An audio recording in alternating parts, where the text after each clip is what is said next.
Uh, so we're here with Phil in the Sonic Academy studios. We're about halfway through the prog track that he's making for the next How to Sound Like tutorial. We just wanted to sort of talk to you a bit about how we got to this point, what sort of stumbling blocks we've come across, and how we've overcome them. So Phil, whereabouts are we at with the track?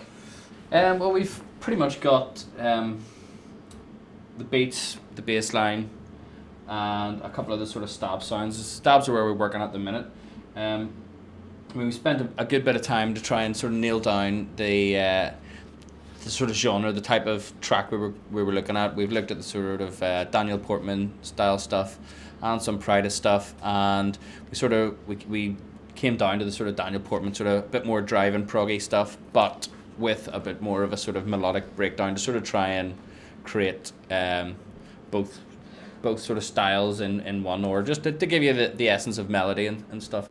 Yeah, one of the biggest problems we had early on was bass line, and to try and get a bass line that was solid without becoming too rigid. And I'll show you what we have here.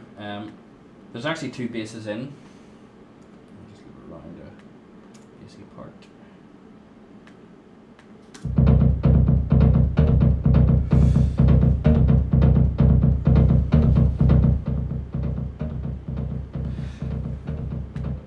So the first bass line we sort of were working on was using Simpler and a couple of samples.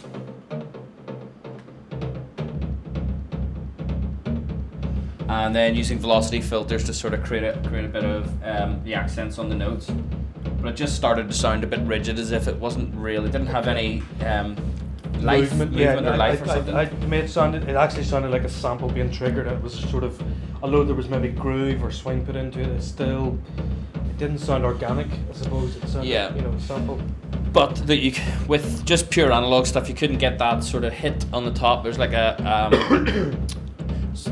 it's actually like a chorus hit with a more MIDI attack on it, which is just this top sound.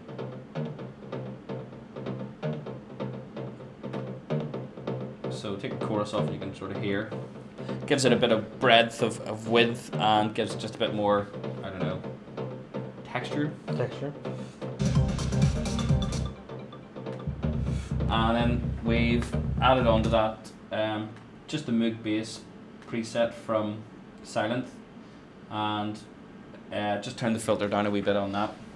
So that was one of the hardest things. We spent quite a bit of time working on that, and also working on the actual velocity notes. So what notes do we want prominent? What did we want to hold back? And we had a couple of different patterns and stuff. So again, we probably spent a day all in all on bassline. I'd say, because the bassline has probably changed several times, and we've struggled probably with the bassline. Yeah. We'll let you hear a couple of other bits. We'll sort of give you a wee bit of a build up here.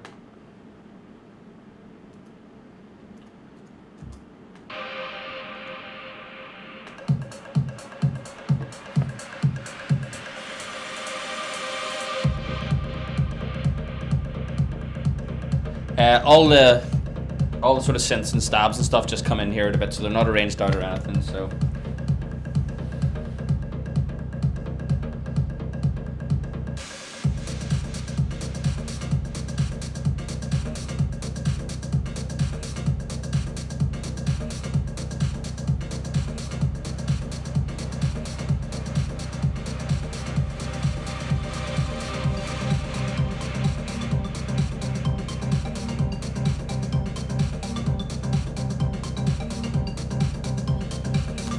Yeah, another point was the arrangement. Normally, when I'm working on some of the other tutorials, I can get basically the whole of the track done in the clip view, and with this track, because it's obviously progressive in nature, I had to actually start arranging quite early. So I think we discussed on the forums before about, what do? Do you create a big loop and then record it out, or do you start arranging from scratch? So I think different tracks work in different ways. A techier track, you could probably do the whole thing in the clip view, enabled in, Whereas prog or sort of trance, I think, you know, start arranging it quite early so you can sort of feel the build.